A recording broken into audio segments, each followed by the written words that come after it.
Hola, soy Ramiro Criado, alias Serotonina. Día de hoy en este video vamos a ver cuál es el secreto de las crisis de pánico. Yo también estuve ahí, comprendo mucho la intensidad, las sensaciones, el sentir que uno se está muriendo. El 80% de los pacientes más o menos que he tenido en estos 10 años, después de esta explicación, cesan sus crisis de pánico o disminuyen de manera muy intensa porque ya saben que no hay que tenerle miedo. Así que comencemos. Bueno, lo primero que vamos a ver son los mecanismos fisiológicos de las crisis de pánico, donde se activa el sistema de alerta natural del cuerpo. Nosotros vemos un león, si nosotros entramos en un pasaje y hay tres perros mostrándonos los dientes, nosotros sentimos prácticamente lo mismo que en una crisis de pánico, pero el foco es distinto. Como ahí hay un peligro, nuestro cerebro está totalmente enfocado en el peligro o en salvarnos del peligro. Bueno, y algunas de las sintomatologías más comunes, porque igual hay muchas más relacionadas a las que tenemos aquí y que igual las vamos a ver, pero sí o sí nos pasa el tema de la sudoración. Empezamos a sudar, algunos sudamos helado y es algo que es muy constante obviamente en los procesos de crisis de pánico. Obviamente la sensación de palpitaciones, taquicardia, que es uno de los miedos más grandes que uno tiene. Cuando me pasaba a mí creía que me iba a dar un ataque al corazón literalmente porque sentía el corazón palpitando demasiado ultramente fuerte de un momento a otro sin explicación y obviamente que me generaba mucho miedo. El otro como síntoma gigante que sentimos o que es mucho más común en el tema de las crisis de pánico tiene que ver con la falta de aire o el ahogo. O sea, cada vez empezamos a respirar más rápido, más frecuente, también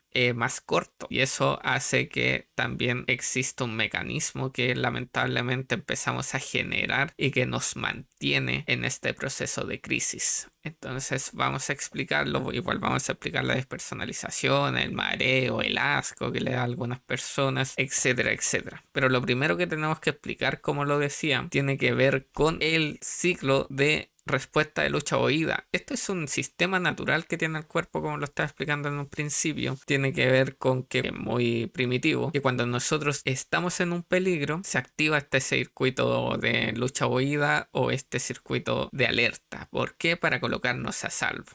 Entonces, nosotros percibimos la amenaza, normativamente nuestra amígdala, que es una almendrita que está dentro de nuestro cerebro, no la amígdala de nuestra garganta, sino que es una almendrita que tenemos en el cerebro y que si lo llamamos metafóricamente es como el detector de humos que tenemos. Es el que percibe si hay algún peligro o no. En algunos procesos traumáticos y en desarrollos no normativos estas almendritas son un poquito más grandes incluso físicamente y por lo mismo también hay algunas personas mucho más sensibles a los estímulos peligrosos o a cosas que no son peligrosas pero que se asustan rápido, como que se caiga una cuchara o un ruido de la nada fuerte, etcétera, etcétera. Pero ese es otro tema que vamos a ver en otro video. Entonces, nosotros naturalmente percibimos una amenaza, por ejemplo los perros que les decían, ahí se activa el sistema nervioso simpático. Nosotros tenemos dos sistemas nerviosos, el sistema nervioso central y el sistema nervioso autónomo. Como dice el apellido del sistema nervioso autónomo, funciona solo, no tiene que ver con racionalización, con pensamientos, con nada de eso. Tiene que ver con el lugar más sensacional del cuerpo, o sea, lo más físico podríamos decir, incluso tiene que ver mucho con el nervio vago, etcétera, etcétera.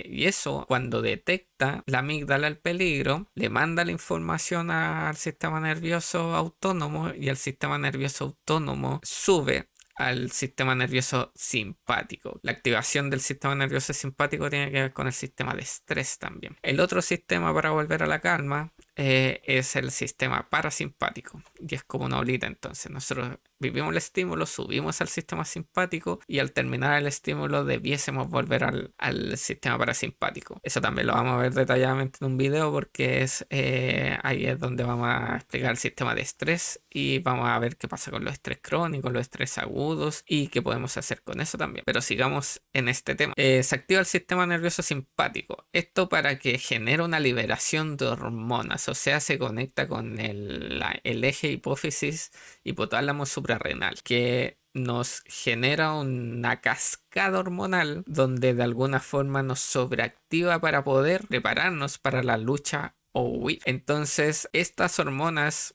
normativamente la adrenalina, la noradrenalina, algunas catecolaminas y el cortisol. Entonces, es pura activación para que obviamente empiece a palpitar el corazón, para que vaya más sangre a nuestros músculos, se paralizan algunos sistemas incluso, por ejemplo como el digestivo, porque toda la energía del cuerpo necesita ir al sistema de alerta para obviamente colocarnos a salvo. Este es como un mecanismo de sobrevivencia. Obviamente después respondemos a esto luchando o huyendo y al sentirnos a salvo volveríamos al sistema parasimpático, o sea, la calma, y ahí es donde el cuerpo se debiese relajar.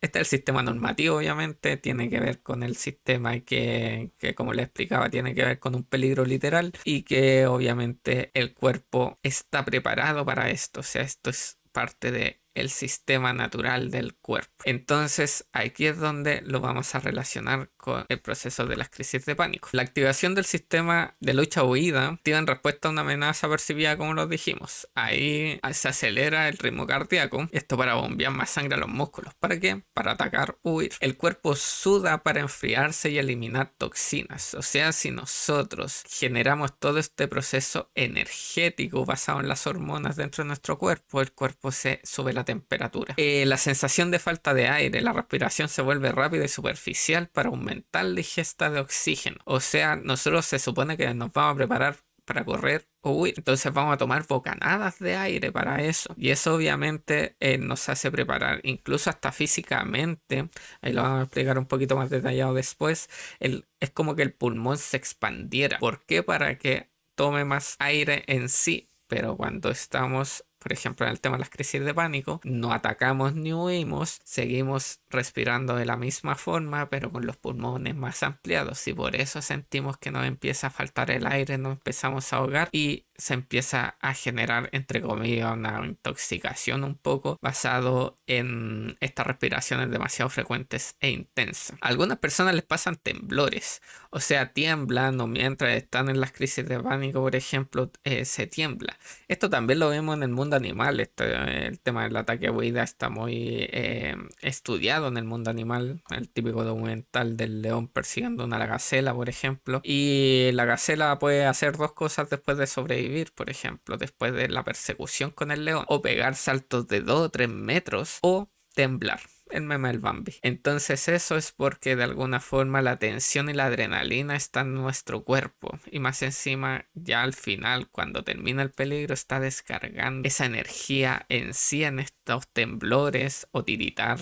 Bueno, hay personas que se marean, que tienen sensación de desmayo, tienen sensación de pérdida del equilibrio. Y esto porque la presión arterial cambia. Activa el corazón, obviamente, para activar todo hacia la musculatura. Cuesta que llegue un poco más de sangre incluso al cerebro, y ahí es donde lamentablemente podemos generar esta sensación de desmayo, que lo vamos a ver también detalladamente. Tenemos náusea, asco, ganas de vomitar, y esto es porque una de las cosas que se limita, no se ralentiza cuando estamos en peligro, es el sistema digestivo. ¿Por qué? Porque el cerebro dice, si estamos en peligro, vamos a ocupar toda la energía del cuerpo, porque finalmente toda esta secretación de hormonas y esta energía pasa en menos de un segundo. Entonces ahí es donde ralentiza o paraliza el sistema digestivo, y ahí es donde nosotros podemos generar un malestar estomacal muy intenso y grande. Y algunas personas también, o cuando ya es muy fuerte o lo llevan demasiado frecuente, también pierden un poco la percepción de la realidad. Se sienten como fuera de sí, se sienten como que no pueden conectarse, incluso lleva algunos sentimientos de despersonalización. Todo esto lo vamos obviamente a explicar de manera un poquito más detallada. Y aquí vamos a la respuesta del corazón, lo primero que vamos a explicar. Entonces, esta respuesta del corazón a la adrenalina, a la noradrenalina, al cortisol, nosotros tenemos este ritmo cardíaco normal de un momento a otro, y cuando vemos el peligro o nos pasan las crisis de pánico, generamos el miedo, genera un proceso de liberación o una cascada hormonal que tiene que ver con la adrenalina, noradrenalina, cortisol. Como lo estábamos hablando, tiene que ver mucho con el el eje de hipófisis e hipotálamo suprarrenal. O sea, las glándulas suprarrenales, ni siquiera el cerebro, sino que donde está nuestro riñón, liberan adrenalina y todas estas hormonas que le estoy diciendo. Entonces ahí genera, basado en esa energía, estimulación del corazón para aumentar la frecuencia cardíaca, y esto vaya a nuestros músculos para poder atacar o huir. Y ahí es donde nosotros sentimos este ritmo cardíaco muy acelerado y muy fuerte. Incluso algunos dicen que se les sube el corazón a la garganta, etcétera, etcétera. Entonces aquí tenemos la explicación de por qué palpita el corazón en las crisis de pánico. El tema de la sudoración. Bueno, se estimula este sistema nervioso simpático finalmente. Como lo estamos activando, nos subimos a la bolita. Esto estimula las glándulas sudoríparas, se inclinan, se activan. Y ahí producen este sudor más acuoso de alguna forma para enfriar el cuerpo. Por eso el sudor es frío y no es tan caliente como en muchas oportunidades lo sentimos más con el calor o con otro tipo de sensaciones. Es incluso una estimulación mucho más intensa para enfriar el cuerpo que incluso si tenemos mucho calor ambiental. Esto regula la temperatura corporal para, entre comillas, llevar a un rango saludable. Pero muchas veces, eso me pasaba incluso a mí, sentía las manos mojadas, sentía un poco de sudor en la espalda o este sudor helado, y me daba miedo porque sabía que obviamente podía venir la crisis de pánico y se me activaba todo, y ahí empezaba nuevamente a palpitar, a generar este ahogo y lamentablemente asustarme, a creer que me va a pasar algo. Entonces esto que se supone que tiene que ver con una regulación en la temperatura corporal cuando estamos en un proceso de sobrevivencia, cuando estamos en la crisis de pánico, no hay un estímulo obviamente visual o en el entorno, lamentablemente nos puede generar incluso más miedo de lo que nos está sirviendo, a pesar de que es un mecanismo de regulación del cuerpo. Por eso lo estamos, entre comillas, informando y normalizando. ¿Qué pasa con la respiración? Hay una hiperventilación que se genera durante la crisis de pánico. O sea, está la respuesta fisiológica basada en este sistema simpático en sí. Se dilatan los bronquios, como les decía, metafóricamente es como que se amplía el pulmón de alguna forma. Como hay un aumento de la frecuencia cardíaca, también hay un aumento de oxígeno. Empezamos a recibir mucho más oxígeno y a disminuir de alguna forma el dióxido de carbono. O sea, las exhalaciones empiezan a ser demasiado cortas y la inhalación empieza a ser rápida y frecuente, lo que hace un desequilibrio de los gases. Y ahí es donde nosotros nos podemos marear. Se nos puede, porque eso también le pasa a varias personas, entumecerse, dormirse, incluso la sensación de hormigueo que sentimos en nuestras extremidades, sobre todo a veces en la espalda. A mí también me pasó en algún momento de sentir ese hormigueo en la espalda, es bien intenso. Y ahí es donde esta respiración es superficial, es rápida y obviamente limita los mecanismos naturales de respiración. Y esto obviamente genera esta hiperventilación durante la crisis de pánico que lo puede mantener bastante tiempo, y eso lo vamos a ver posteriormente, de cómo podemos ayudar a nuestro cuerpo a regularse, y tiene que ver mucho con los mecanismos de respiración porque estamos hiperventilados. Y la respuesta en verdad durante la crisis va desde la liberación de adrenalina. Finalmente se liberan este torrente sanguíneo, bueno, no solamente adrenalina como lo hablamos, catecolamina, cortisol, noradrenalina, genera una tensión muscular donde podemos temblar finalmente. La adrenalina y la otra hormona aumenta la excitabilidad de los músculos para poder atacar o huir. O sea, como que los fortalece, le da la mayor energía del mundo para que podamos correr o atacar. O no sé si han escuchado esto, que desde los sustos o peligro han levantado un auto, han podido nadar y no sabían nadar o cosas así. Es porque literalmente el cuerpo se prepara para poder sacar lo mejor de él, e incluso superar algunos límites que ni siquiera creíamos que teníamos. Pero obviamente en esto, en un peligro más visual y real, se genera una vasoconstricción periférica,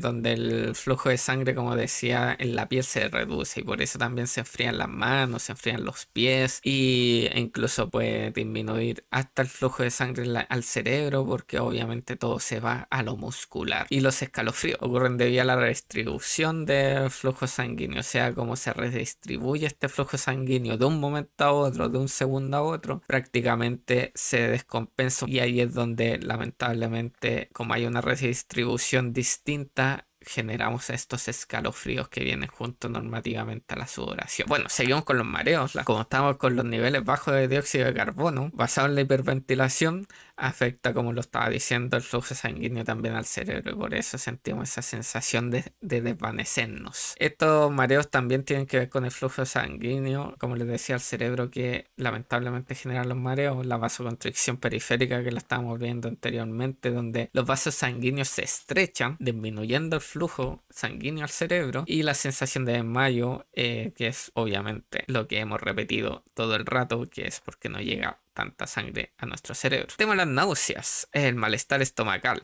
Como está esta activación literalmente de la adrenalina, el cortisol, la noradrenalina, puras hormonas activantes, inhibe la actividad del sistema digestivo, reduce las enzimas y la motilidad intestinal. O sea, prácticamente, si lo llevamos a una palabra simple, se paraliza lo más posible el sistema digestivo para, como les decía, redirigir a músculos y a los órganos vitales la energía y el flujo sanguíneo. Entonces, por lo mismo, al tener ralentizado o detenido este sistema digestivo, hay dolores de estómago, hay náuseas, hay problemas digestivos, etcétera, etcétera. Esto no es algo muy distinto a las personas que sufren muchas dificultades estomacales y que no tienen mucha explicación médica más que física, donde el médico le dice es estrés, es un tema emocional, etcétera, etcétera. Aquí está la explicación también. Todo, como se dice, el estómago es el segundo cerebro y por lo mismo todo se recibe o se resiente en el estómago.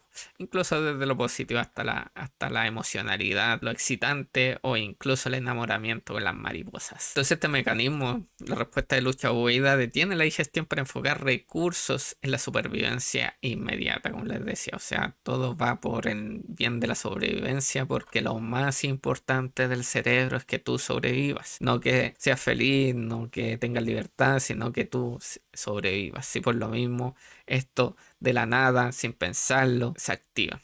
Como hablamos al principio del sistema nervioso autónomo. Bueno, llegamos a la sensación de realidad o de personalización. Y esto tiene que ver con la sobrecarga sensorial. O sea, hay tanta energía de nuestro cuerpo para utilizar y obviamente no estamos en un peligro literal. Estamos recibiendo toda esa energía sin movernos, sin poder botar esa energía finalmente, sin correr, sin atacar. Se lo llevamos obviamente a lo que debiésemos hacer. Entonces ahí sentimos el entorno extraño y esto es una respuesta a la sobrecarga. E incluso podemos sentir esta sensación de despersonalización, observador externo, o que prácticamente estamos en dos lugares al mismo tiempo. Y esto obviamente altera el tema de el área de la autoconciencia y la realidad en sí. Estos mecanismos en verdad siguen en estudio porque es algo que pasa ya en niveles muy grandes, literalmente, de crisis de pánico, como lo decía en un principio, cuando ya es mucho, cuando ya van años las personas con crisis de pánico, el cuerpo para todo igual se agota, como lo vamos a explicar también en otro video con el sistema de estrés. Entonces, hay algo que es fundamental en el tema del crisis de pánico, y es el miedo a morir, o perder el control, o para algunos también volverme loco, literalmente. Entonces, como tengo estas sensaciones físicas intensas de la nada, las palpitaciones, la falta de aire, el mareo, la sudoración, el entumecimiento, el asco quizá en algún momento, siento que me voy a morir o pierdo esa sensación del control de mi cuerpo. Entonces ahí es donde yo les decía, a mí me pasaba literalmente que yo pensaba que me estaba dando o un ataque o una ACV. Una de las dos cosas me estaba generando. Entonces desde ahí obviamente es la interpretación que tiene que ver con lo que expliqué en un principio, la amígdala que está dentro de nuestro sistema nervioso, que se sobreactiva y que finalmente detecta un peligro donde no lo hay. Y ahí es donde, como no lo hay, el miedo es mucho más grande, porque esto en verdad no hay nada que nos estimule, se supone, esta sobreactivación. Y ahí es donde lamentablemente tenemos esta respuesta de miedo intensa, que es el pánico. Es un poco la diferencia entre la crisis de ansiedad y del pánico, es el miedo normativamente a morir, a volverse loco, a perder el control, tengamos algo físico, a que nos desmayemos. Hay gente que tiene mucha agorafobia y una de las explicaciones naturales de esta agorafobia es que si me pasa algo en la calle qué va a pasar, o qué va a hacer la gente, o me puede pasar algo por lo mismo. Entonces ahí prefieren estar en la casa que exponerse, entre comillas, a que les pase algo en la calle. Entonces aquí es donde lamentablemente es el circuito finalmente que se vuelve vicioso, porque como les decía, siento un poco la sudoración, siento un poco las palpitaciones después de que ya viví mis primeras crisis de pánico, y me viene el miedo y genero la interpretación catastrófica al tiro. O sea, me va a venir la crisis y se activa el cuerpo nuevamente en menos de un segundo y genera toda esta cascada hormonal, y obviamente ya estoy en la crisis de pánico. Y esto es lo que les explicaba recién, el ciclo de la sensibilización. O sea, aquí hay un ciclo, un círculo que se empieza a generar después de mis primeras crisis fuertes. Entonces ahí es donde es como que quedamos traumatizados, quedamos en un loop prácticamente, y que lamentablemente no podemos para nosotros hacer mucho con esto. Entonces aquí es donde de alguna forma nuestro sistema nervioso se sensibiliza. O sea, cada vez que tengamos más crisis hay más sensibilidad al cerebro, y porque empieza a crear una memoria basada en el pánico. Entonces esto reactiva mucho más fácil obviamente la sintomatología, donde un pequeño desencadenante, como le decía, un poco de sudoración, una sensación palpitante, un poco de mareo, un poco de asco también para muchas personas, ahí nos vuelve a activar rápidamente e intensamente el sistema de alerta, y ahí es donde las crisis cada vez se vuelven más frecuentes e intensas. O sea, tiene una escalada en sí, y por lo mismo esto no es muy racional. Por la gente que le dice que se calme, uno empieza a calmarse o a rumiar, eso es lo peor que podemos hacer, porque cuando está activado el cuerpo tenemos que tratar de desactivar el cuerpo, no buscar la racionalización, porque la racionalización ya no es importante en el momento en que está activado el cuerpo, por lo que les expliqué recién. Lo más importante al cerebro es sobrevivir. Entonces, si estoy sintiendo sensaciones físicas, la racionalidad no lo va a parar. Entonces, cada activación obviamente refuerza la sensibilidad, haciendo las crisis más fáciles de desencadenar y mucho más fuertes. Entonces, aquí también está la respuesta que muchos se hacen de por qué me pasa tanto, de por qué al de al lado tuvo un par de crisis y después no le pasó nunca más, etcétera, etcétera. Y es porque cada vez que lo hacemos no vamos al psicólogo para que nos enseñe a controlarnos, para que nos explique esto, para que quizás nos vea un médico y nos vea quizás algún tipo de medicamento, que es lo que menos sugiero yo, porque finalmente también buscamos algo externo para que nos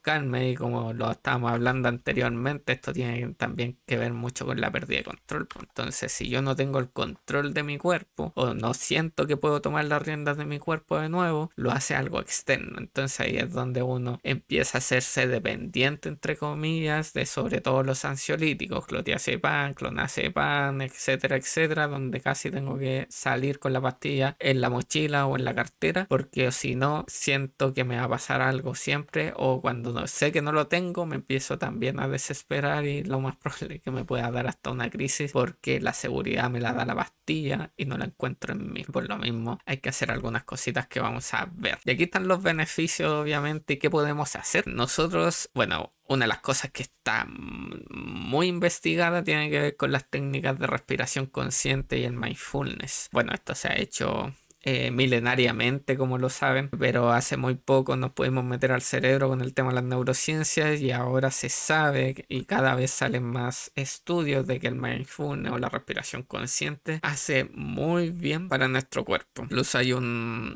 área en la medicina que tiene que ver con el área del estilo de vida, y que apela a que el cuerpo se pueda equilibrar naturalmente, o sea, no externamente como lo estábamos viendo con un remedio o algo así. Entonces, el cuerpo tiene la capacidad de controlarse relacionado a la respiración, por ejemplo. Hablamos mucho del tema del ahogo, de la hiperventilación y de estas respiraciones frecuentes, y prácticamente intoxicación que te empezamos a tener de oxígeno en desmedro del dióxido de carbono, o la desregulación de estos gases. Entonces, primero, el tema del mindfulness tiene que ver mucho con enfocar, y en un principio le hablé que tenía que ver con el foco. Si nosotros no tenemos un peligro literal, nos enfocamos en nuestro cuerpo, y eso para la percepción del cuerpo lo sentimos mucho más intenso, mucho más fuerte todo lo que estamos viviendo, la palpitación, la sudoración, el mareo. Pero cuando vemos a los perros, nosotros, como lo expliqué al principio, estamos pendientes de los perros, no qué nos está pasando corporalmente. Entonces, una de las cosas que tiene el mindfulness es el foco. Y obviamente el primer foco del mindfulness es la respiración. Entonces, si nosotros queremos ayudarle al cuerpo a que vuelva a nuestro sistema parasimpático, o sea, que vuelva a la calma, tenemos que intencionar la calma de la respiración, o sea, hacer respiraciones más profundas y más lentas, lo que ayuda. Comenzamos a inhalar, pero la exhalación se vuelve rápida y demasiado frecuente. Por lo mismo no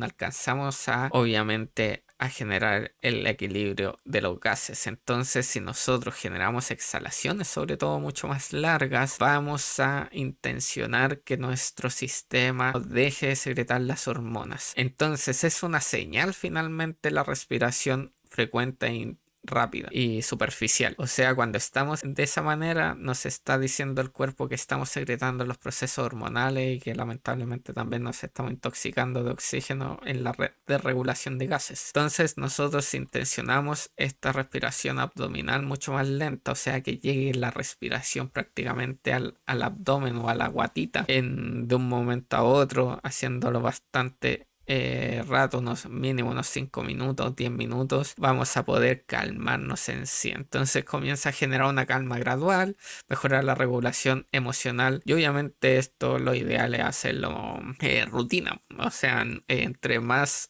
podamos hacerlo, más el cuerpo tenga la capacidad, o sea, no solamente usarlo para la crisis de pánico, sino que es como ir al gimnasio finalmente. De alguna forma, si lo hacemos todos los días, obviamente vamos a tener mucha más capacidad del control de la respiración, del control del cuerpo y obviamente nos vamos a conocer mucho más. Bueno, como les decía, la respiración corta y frecuente, basada en la adrenalina, noradrenalina, cortisol en sí, es lo que nos sobreactiva finalmente o es la señal de la sobreactivación del sistema nervioso simpático. Y hay otras intervenciones en sí que son más que tienen que ver más con la desesperación, obviamente. Nosotros, por ejemplo, si estamos demasiado desesperados, si tenemos mucho miedo y eso es lo único que nos muestra la cabeza, nos va a costar mucho respirar. Entonces ahí tenemos que hacer algo un poco más intenso. Como les decía recién, la idea es que si el cuerpo está activado hay que calmar el cuerpo. ¿Cómo lo podemos hacer? Con hielo. El hielo en puntos literales, en la cara, en el cuerpo, en las manos, estimula el nervio vago, lo que obviamente ralentiza de un momento a otro en el corazón. Y lo otro que hace es que también sentimos una sensación de dolor si es que mantenemos mucho el hielo obviamente en nuestra cara o agarramos algo helado como una bolsa de hielo o como poner las manos debajo del agua helada mucho rato hasta que prácticamente lo que más podamos. Entonces va a priorizar el cerebro el dolor físico más que la sensación emocional. Entonces va a ir toda la atención hacia lo que está pasando en las manos y desde ahí nos va a soltar en la crisis de pánico, donde ahí podemos empezar a respirar. Y lo otro es bueno, esto ha estado de moda, la inmersión facial corporal, porque activa el reflejo de inmersión. Lo hizo famoso, no lo creó él, pero lo hizo famoso también el doctor Uberman, y que tiene que ver con que constriñen los vasos sanguíneos, conserva el oxígeno y calma extrema. O sea, es un golpe finalmente de calma que se genera por esta inmersión. Y como es inmersión, el cerebro cree que nos vamos a meter al agua y tenemos que obviamente prevenir de que no nos pase nada en el agua. Entonces nuevamente va a llevar todo el foco. También tiene que ver con las sensaciones corporales del agua helada. Entonces ahí hay una interrupción rápida literalmente de estas crisis muy fuertes y un reinicio fisiológico inmediato. Nuevamente que haciendo esto la idea es que ya sentirnos más calmados y con más control nos vayamos a esto rápidamente y teniendo esta combinación finalmente podemos empezar a tomar el control de la crisis de pánico donde cada vez va a ser menos frecuente, menos intensa. Si se dan cuenta, nada de esto tiene que ver con rumiación, nada de esto tiene que ver con pensamiento, nada de esto tiene que ver con que me calme, cuando pasa eso, lamentablemente nos empezamos a ser poco compasivos con nosotros, nos empezamos a retar, nos empezamos a tratar mal, ¿por qué no me pasa de nuevo? ¿Por qué me pasa esto a mí? Empezamos a compararnos y lamentablemente esto prácticamente es una benzina, una gasolina para que se mantenga y para que nos siga generando todo este proceso de desajuste de este sistema de alerta o que nos den crisis de pánico de manera frecuente e intensa. Entonces, por eso intencionar la respiración lenta y usar el frío ayuda al cuerpo a salir del estado de alerta y entrar en un estado de calma y equilibrio. Hay algo que obviamente le pasa, yo creo que al 70-80% de las personas en crisis de pánico, y que tiene que ver con que la crisis de pánico, como viene con mucho miedo, se activa la angustia, o sea, empieza a llorar de manera desesperante, con zozobra, y eso obviamente dificulta más el proceso respiratorio, nos congestionamos, entra menos oxígeno, sale menos dióxido de carbono, etcétera, etcétera. Entonces es como que tuviera un plus la crisis de pánico con la angustia. Aquí es donde hay algunas técnicas que basan en la angustia y esta mente desbordada finalmente y el bloqueo respiratorio, como le estaba diciendo, la idea es que nos podamos conectar con el presente. Esto igual nos ayuda al mindfulness, que tiene que ver mucho con el anclaje. Buscar 5 objetos de un color específico usando la vista, es como conectarse con el presente. Sentir textura, el tacto, la presión, el gusto, comerse algo, sentir el sabor de algo, escuchar sonidos en el entorno que nuevamente nos conecte con el presente y nos saque del foco del cuerpo. Oler un aroma fuerte, un café, un romero, de repente en los botiquines de emergencia que le ayuda a hacer a los pacientes, metemos romero, metemos café, metemos algunas cosas para que en ese momento eso nos lleve nuevamente a lo que le explico, que es el conectarse con el presente. Y ahí es donde obviamente la idea es también es saborear cosas intensas. De repente las abuelitas andan con dulces, con chocolate, y eso tiene que ver, a ellas le llaman descompensaciones en ese tiempo, no se les llama crisis de pánico. Y por eso ya andaban con eso, por eso los dulces fuertes, en las cosas de menta, el tema de lo ácido, chocolate, nos ayuda bastante. Que tener cuidado con el chocolate muy dulce, sí, porque eso nos da un golpe energético para cambiar, para calmar la angustia. Sirve bastante el tema de la agüita con el azúcar, por ejemplo, pero lo malo es que después viene la baja del azúcar, como a la media hora, 40 minutos, y eso puede volver a activar esto porque nos vamos a sentir extraños. La mente sale de un bucle de la angustia y regresa al cuerpo del aquí y el ahora. Pero esto de la angustia, como lo vimos anteriormente, también se puede pasar con el tema de el hielo, el agua helada o la inmersión de la cara, etcétera, etcétera. Una paciente incluso me dijo en algún momento, estuve con las manos debajo del agua, ahí esperando que se enfriaran, y tenía tanta ansiedad que me saqué la ropa y me metí a la ducha nomás. Y ahí le pregunté, ya, pero ¿te resultó? Sí, se me pasó el tiro y todo. Sirve bastante. Entonces, este es el protocolo en verdad resumido de acción. ¿Qué hacer y qué no hacer? Como les decía, tenemos que priorizar el cuerpo, salir del pensamiento. Y si el cuerpo se activó, calmar el cuerpo. No lo vamos a calmar a pensamiento. La acción es física inmediata, el hielo, la respiración lenta, la actitud de normalizar y aceptar. O sea, no hay que luchar contra esto. No es como, oh, tengo que vencerlo, voy a pelear con esto, ¿por qué me está pasando? Y esto de, como les decía recién, de cuestionarse, de empezar a pelear con el síntoma, sino que normalizarlo. O sea, esto me está pasando, esto es natural del cuerpo, no me va a pasar nada, porque esto nuevamente es un sistema primario del cuerpo, bien primitivo, pero de alguna forma es algo que tiene el cuerpo de manera natural, entonces no me voy a morir por esto, y ahí es donde puedo protegerme. Como les decía, el tema de los mantras. Y aquí el sistema se apaga gradualmente. Y cuando yo hago sobre todo este par de cositas de abajo, porque esto obviamente es para limitar el cuerpo, cada vez le estoy dando la información al cerebro de que no tiene que sobreactivarse por cualquier cosa. Y como le estoy bajando la intencionalidad a esto, o sea, lo estoy normalizando y aceptando más que peleando y cuestionándome, de alguna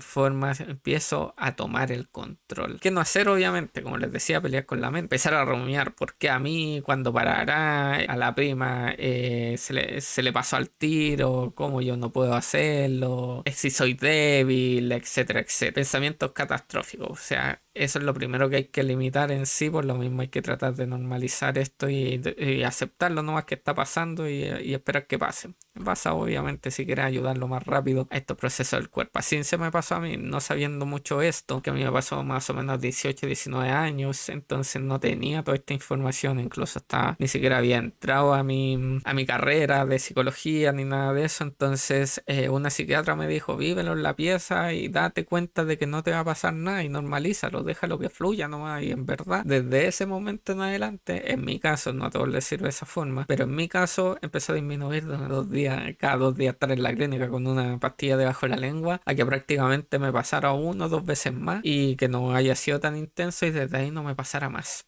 A veces uno siente un poco la sensación, pero ya sabe obviamente en qué mood entrar sobre todo y desde ahí no se sobreactiva. Entonces si yo siento estas sensaciones pequeñas, la palpitación, la sudoración, lo primero que tengo que hacer es eso, porque si hago eso, de alguna forma le doy al tiro la información al cerebro que no te tienes por qué sobreactivar porque no está nada pasando en el entorno. Y como les decía, luchar contra el síntoma, intentar controlar o eliminar la sensación a la fuerza, porque esto genera más tensión. Ya están tensionados los músculos como lo vimos, ya estamos con una activación, obviamente la respiración, ya estamos con las palpitaciones, ya está llegando menos sangre al cerebro. Entonces si nosotros intencionamos más tensión, en verdad, en vez de cortarlo, lo estamos manteniendo. Y por lo mismo, este ciclo se reinicia y se intensifica como lo dijimos. Y ahí es donde está la regla de oro. Primero calma la biología, el cuerpo y luego la psicología. O sea, luego la mente se calmará sola. No dialogues con el pánico. Haz algo con el pánico relacionado si es mucho, y si ya estás buscando el control, solamente normaliza. Déjalo pasar porque nunca te va a pasar nada. Entonces, como este es el secreto en verdad, esto es lo que les decía, que el 80% de mis pacientes,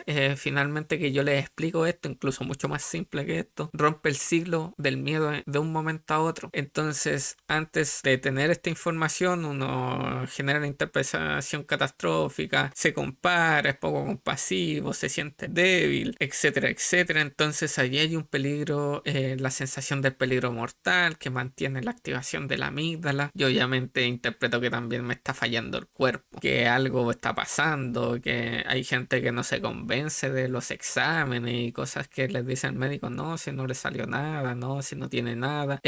Sobre todo los adultos mayores creen que los médicos le están mintiendo y no, no le están mintiendo. Lo malo es que tampoco explican el otro lado, le dicen que es emocional, que se estresa, igual que el tema de los ACV, cuando sobrevive a eso, o temas cardíacos. A veces no hay un historial de temas cardiovasculares y te dicen que fue estrés, pero ¿qué hago con eso? ¿O qué es eso? ¿O qué? Y el estrés lamentablemente está súper mal interpretado en distintas formas y como les decía, adelantando, tiene que ver mucho con el sistema simpático y parasimpático, que lo vamos a ver en otro video. Bueno, ahí obviamente tenemos la creencia de que el síntoma es peligroso, que nos va a hacer daño. Entonces, comprendiendo qué pasa dentro de nuestro cuerpo, o sea, por qué nos pasa la palpitación, la sudoración, el mareo, la falta de aire, normalizamos que es natural del cuerpo y es un método realmente de protección del cuerpo, más que de, obviamente, un proceso catastrófico. Entonces, es intenso, pero es seguro. Nuevamente, nunca me va a pasar nada en una crisis de pánico, a menos que yo haga algo por una crisis de pánico. Me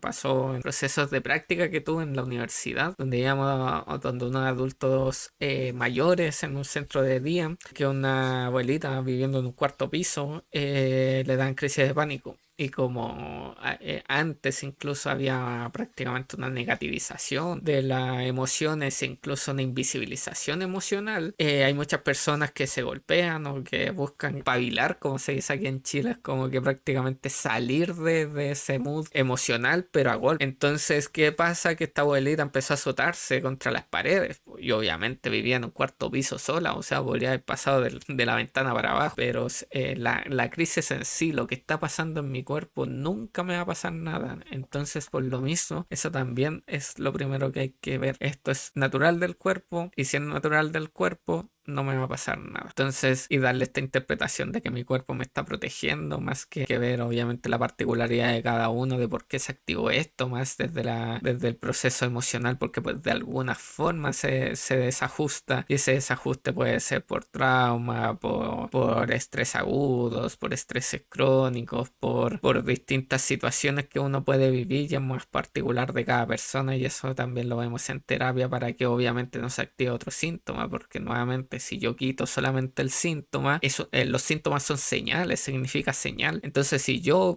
es como que te la alarma de la casa y en verdad en vez de darme cuenta qué está pasando en la casa, por ejemplo en el celular, yo apago la alarma no, y no veo las cámaras y nada y sigo. Entonces después llego a la casa y me pueden haber robado todo y eso es solamente porque yo apagué la alarma. No hice algo con eso o no lo identifiqué por qué se activó la alarma. Entonces siempre hay que buscar los porqué y eso es lo que uno se dedica finalmente a buscar las bases, a buscar los porqué de todo lo que nos pasa, no solamente a quitar el síntoma, porque si quito el síntoma va a aparecer una alarma más grande después o va a aparecer la misma alarma pero más potenciada y más encima ya habíamos tomado el control en algún momento, entonces ¿por qué me volvió? Y ahí es mucho más difícil de repente salir de esos procesos. Ese es el secreto, es un proceso natural del cuerpo y si yo tengo el conocimiento de esto, obviamente la interpretación va a ser distinta y es algo intenso pero seguro. Entonces si entendemos esta crisis de pánico, que es un mecanismo de supervivencia desadaptado, que está fallando solamente, pero es un proceso natural, no es peligroso, no nos va a pasar nada, no nos vamos a morir por una crisis de pánico. Entonces eso es lo que les quería comentar. Esto es algo que